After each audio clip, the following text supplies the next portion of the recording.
Assalamualaikum warahmatullahi wabarakatuh. Ketemu lagi di mata kuliah komunikasi keperawatan. Sebelumnya kita telah membahas tentang komunikasi keperawatan berdasarkan teori keperawatan Doplow dan John Watson, di mana kedua teori itu memiliki prinsip yang sama, yaitu caring. Itu yang menjadi dasar penerapan komunikasi seorang perawat kepada pasien. Pada pertemuan kali ini kita akan membahas tentang komunikasi berdasarkan yang didasari oleh teori Johari Window. Teori Johari Window. Mungkin Anda telah mendapatkan pemahaman tentang teori Johari Window, di mana teori ini membahas tentang bagaimana seseorang atau individu memahami dirinya sendiri, yang disebut dengan pemahaman diri atau kesadaran diri atau self-awareness. Jadi setiap individu memiliki kesadaran dirinya masing-masing. Bagaimana setiap individu itu menyadari kapasitas dirinya, sejauh mana dia mengenal dirinya sendiri, dan sejauh mana dia mengenal orang lain. Dan ini penting dalam berkomunikasi, besar pengaruhnya bagi individu dalam berkomunikasi apabila dia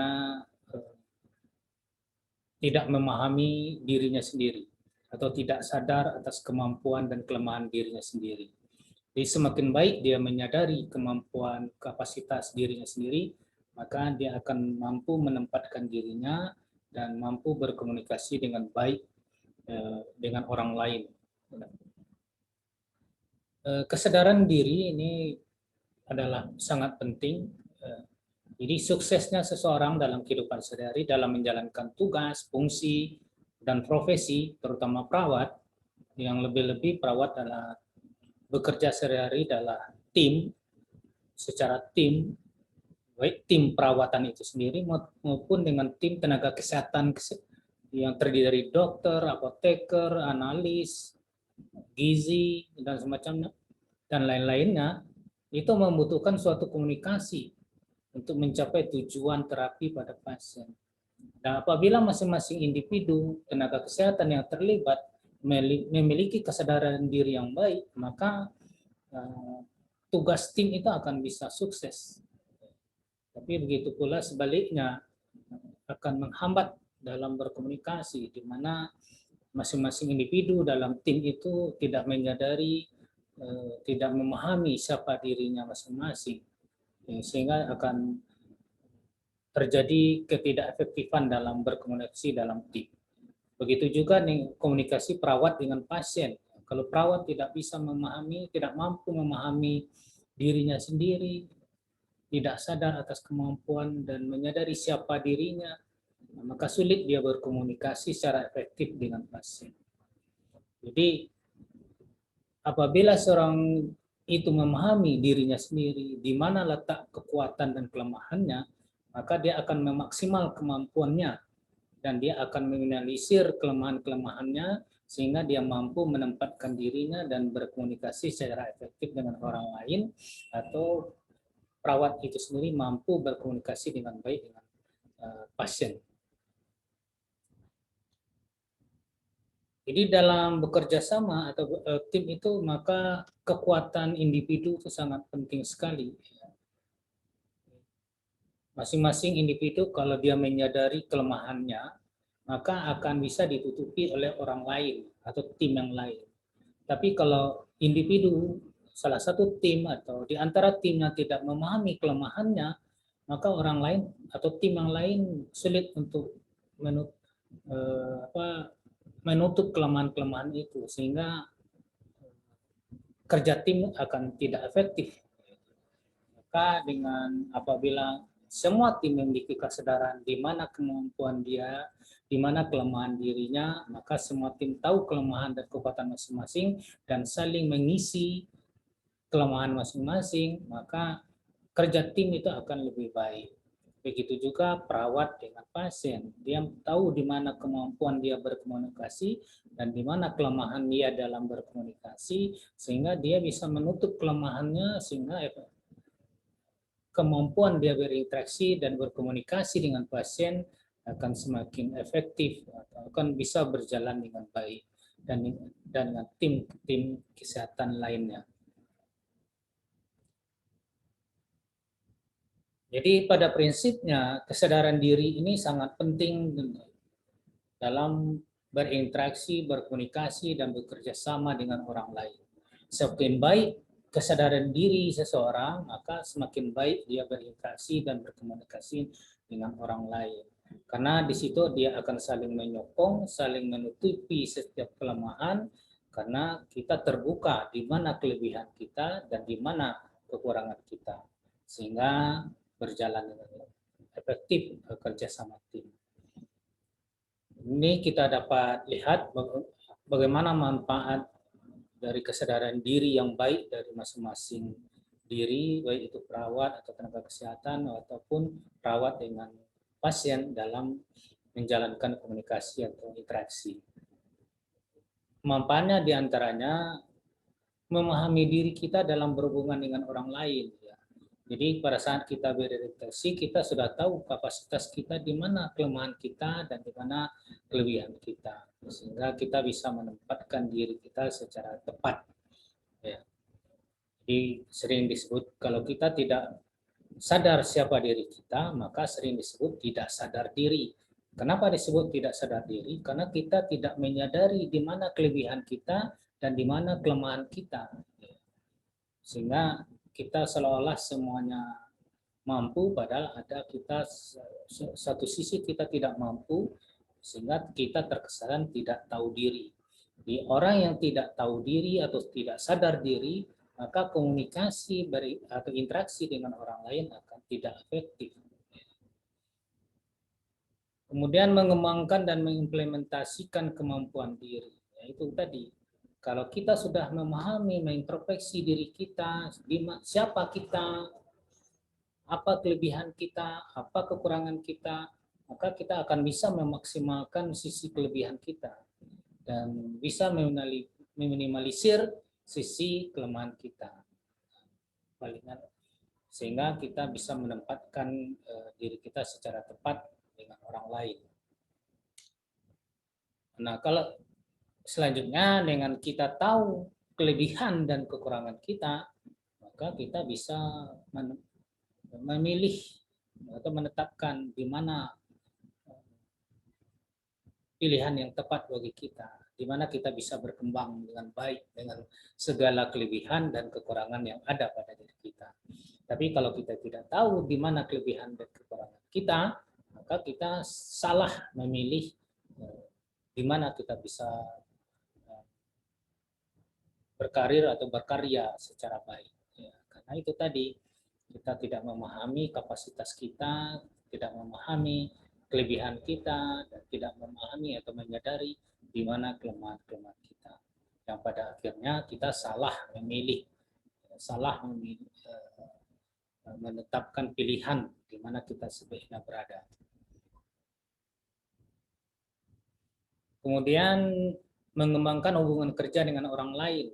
Semakin baik kesadaran diri kita, maka kita akan semakin baik juga dalam membina hubungan dengan orang lain. Dalam hal konteks ini, kita sebagai seorang perawat, kalau kita sudah menyadari di mana kelemahan dan kelebihan kita akan bisa menempatkan diri.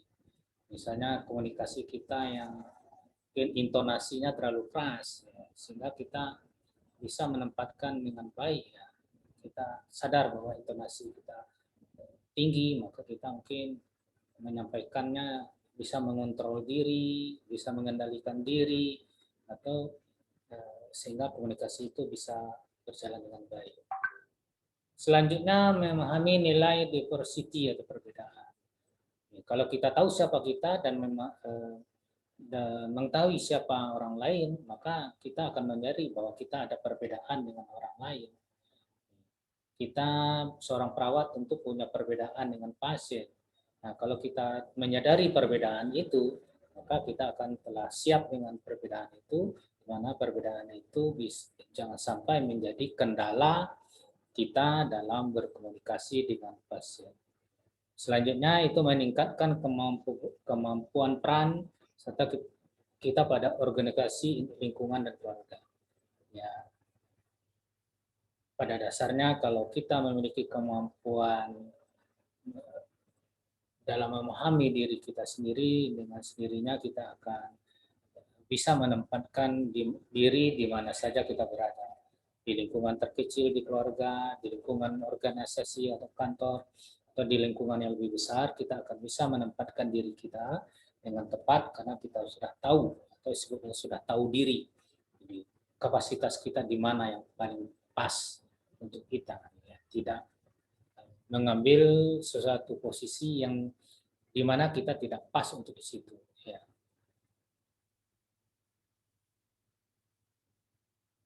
Nah, ini teori Johari Window. Ya, teori Johari Window ini dikenal ya teori Johari Window itu jendela. Jadi, ini seolah-olah ada jendela. Jadi setiap kita itu diibaratkan, setiap individu itu diibaratkan jendela. Sebuah jendela punya ukuran yang sudah terukur, ya, sudah tertentu ukurannya, di mana setiap ruang itu terdiri dari 4 ruang. Setiap 4 ruang. Jadi jendela punya 4 ruang, 4 wilayah. Nah, 4 wilayah ini setiap orang memiliki luas yang berbeda-beda setiap ruang ini. Itulah yang menggambarkan diri seseorang. Tergantung di ruang yang mana yang paling luas. Semakin luas ruang tertentu, maka akan mempersempit ruang yang lain atau memperkecil ruang lain. Karena ukuran jendela ini akan tetap. Jadi misalnya ruang ini, open ini meluas atau melebar pada individu, maka dia akan menyebabkan ruang yang lain akan menjadi lebih kecil. Sehingga dominan kita di warna ini ruang yang lebih luas itu apa? Nah, itu yang digambarkan oleh teori Johari Window tentang gambaran kesadaran diri seseorang atau individu. Lalu kita di mana bentuk kesadaran diri kita dan siapa kita? Nah, ini digambarkan oleh Johari Window dengan kita dominannya ruang apa yang paling luas, itulah kapasitas atau gambaran diri kita. Nah, kalau kita nggak tahu di mana ruang kita yang paling luas, maka kita tidak mengenal siapa kita. Kalau kita tidak mengenal siapa kita, maka sering kita disebut kita tidak sadar diri atau tidak tahu diri. Orang yang tidak tahu diri disebut tidak tahu diri karena dia tidak tahu di mana siapa dia, di mana kelebihan dia, dan di mana kekurangan dia. Ya, dia menganggap dia punya kelebihan padahal tidak punya kelebihan. Padahal dia punya kekurangan tapi dia tidak punya kekurangan. Nah, kondisi seperti ini tentu menghambat dia seseorang tersebut berkomunikasi dengan orang lain. Sehingga komunikasi yang dia ciptakan dengan orang lain tidak akan efektif. Hambatan karena terjadi disharmoni antara realita dan apa yang digambarkan individu. Jadi orang bilangnya tak tahu diri ya, tidak tahu diri atau sombong atau segala macam bahasa sehari-hari yang menggambarkan individu yang tidak tahu siapa dirinya. Nah, kita coba lihat ruangan empat ruang ini yang akan bisa mempengaruhi individu itu berkomunikasi. Apakah dia berkomunikasi dengan efektif atau tidak, tergantung ruangnya apa yang dominan. Yang pertama ruang open, terbuka. Jadi individu yang terbuka. Terbuka terlihat dengan jelas. Maksudnya apa? Orang mengenal diri kita dan kita juga mengenal diri kita siapa. Ya, artinya apa yang menjadi kelebihan dan kekurangan kita, orang lain tahu. Dan kita juga tahu apa yang menjadi kelebihan dan kekurangan kita. Inilah yang idealnya seperti ini. Jadi ruang ini akan diperluas supaya jadi kita semakin banyak yang kita tahu tentang diri kita, kelemahan dan kekurangan kita, dan semakin banyak juga orang lain mengetahui kelebihan dan kekurangan kita, maka ruang lain akan dipersempit. Dengan sendirinya kita orang yang terbuka. Jadi orang yang terbuka, orang yang tahu diri, tahu di mana kelebihan kita dan tahu kekurangan kita. Dan orang lain pun sudah tahu di mana kelebihan kita dan di mana kekurangan kita. Dengan demikian komunikasi kita dengan orang lain akan semakin mudah dan efektif. Karena kita tahu menempatkan diri kita secara tepat dan orang lain pun menempatkan diri kita juga secara tepat. Karena sudah tahu siapa kita, maka terjadi diskomunikasi dalam hal ini akan semakin kecil. Karena kita open, terbuka. Yang paling luas pada diri kita bukan. Dengan arti lain, kita lebih mengenal diri kita sendiri dan orang lain pun mengenal diri kita. Ruang yang kedua adalah blind. Blind. Apa itu blind? Buta. Buta itu kita tidak tahu siapa kita. Kita kurang memahami kelebihan dan kekurangan kita. Tapi orang lain tahu kelebihan dan kekurangan kita. Nah, ini kan akan menghambat kita dalam berkomunikasi. Kita nggak tahu kelemahan kita nggak tahu kekurangan kita, tapi orang lain tahu kelemahan kita. Nah, ini maka orang yang tidak tahu kelemahan, orang lain tahu, maka kita sering ya dalam kehidupan sehari-hari kita dapat cibiran orang lain ya. Kita seolah-olah mampu, seolah-olah hebat, seolah-olah bisa, tapi orang tahu bahwa kita tuh nggak bisa. Nah, kalau kondisi seperti ini kan pasti komunikasi tidak akan efektif. Ya, tidak akan efektif. Jadi akan sulit berkomunikasi secara baik apabila kondisi ini yang paling luas pada diri kita. Lalu bagaimana ya, ruangan yang ketiga, hidden, tersembunyi. Apa itu tersembunyi? Tersembunyi, kita mengenal diri kita tapi orang lain tidak mengenal. Kita tahu apa yang menjadi kelebihan dan kekurangan kita, tapi orang lain tidak mengenal. Nah, jadi kita tak aja yang menyatakan diri kita hebat, tapi orang lain nggak tahu kehebatan kita apa. Ya. Ini juga akan menghambat dalam berkomunikasi. Ini karena kita aja yang tahu kelebihan kita ini, kekurangan kita ini, tapi orang lain nggak tahu.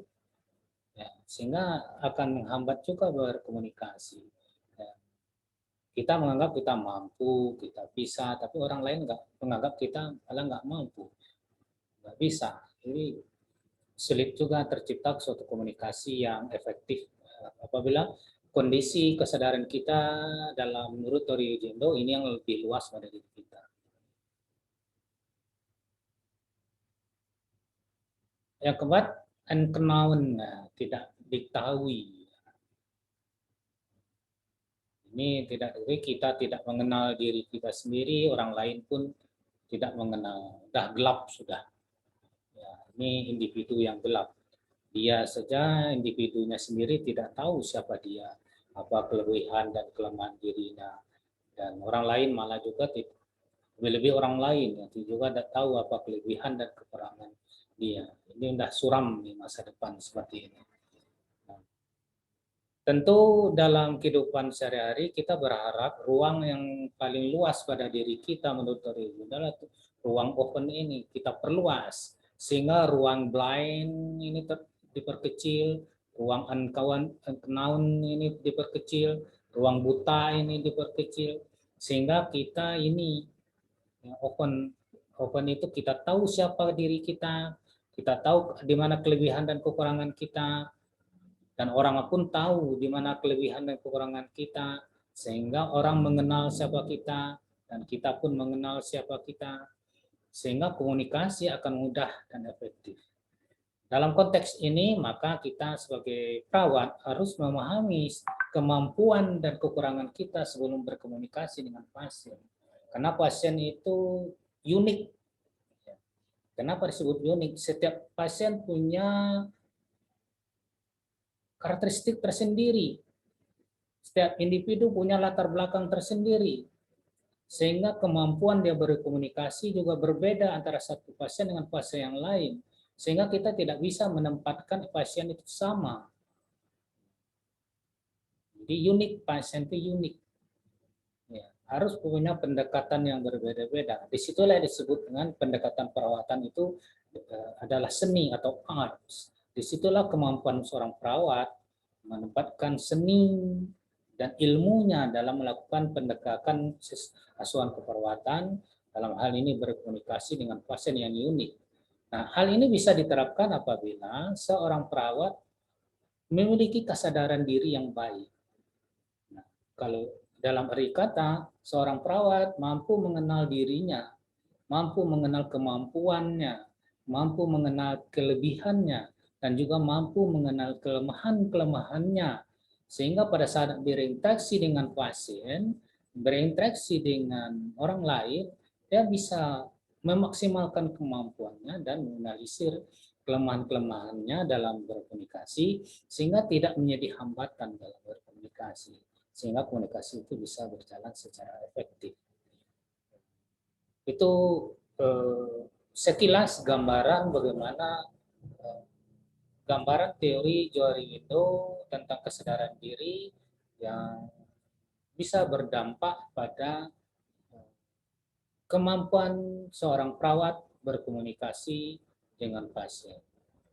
Oleh karena itu, kemampuan perawat dalam mengenal siapa dirinya, atau self-awareness atau kesadaran dirinya semakin baik, maka dia akan mampu menciptakan pola hubungan atau pola komunikasi dengan pasien, dengan tim perawat, dengan tim tenaga kesehatan yang merawat pasien, itu bisa secara efektif dan maksimal. Saya rasa demikian penjelasan materi kita yang kedua ini. Mudah-mudahan hal ini dapat memberikan pencerahan dan Anda bisa memahami lebih lanjut, mempelajari tentang komunikasi yang didasari oleh teori Johari Window ini dan bisa berdiskusi atau mencari referensi pendukung lainnya. Saya rasa demikian. Terima kasih. Assalamualaikum warahmatullahi wabarakatuh.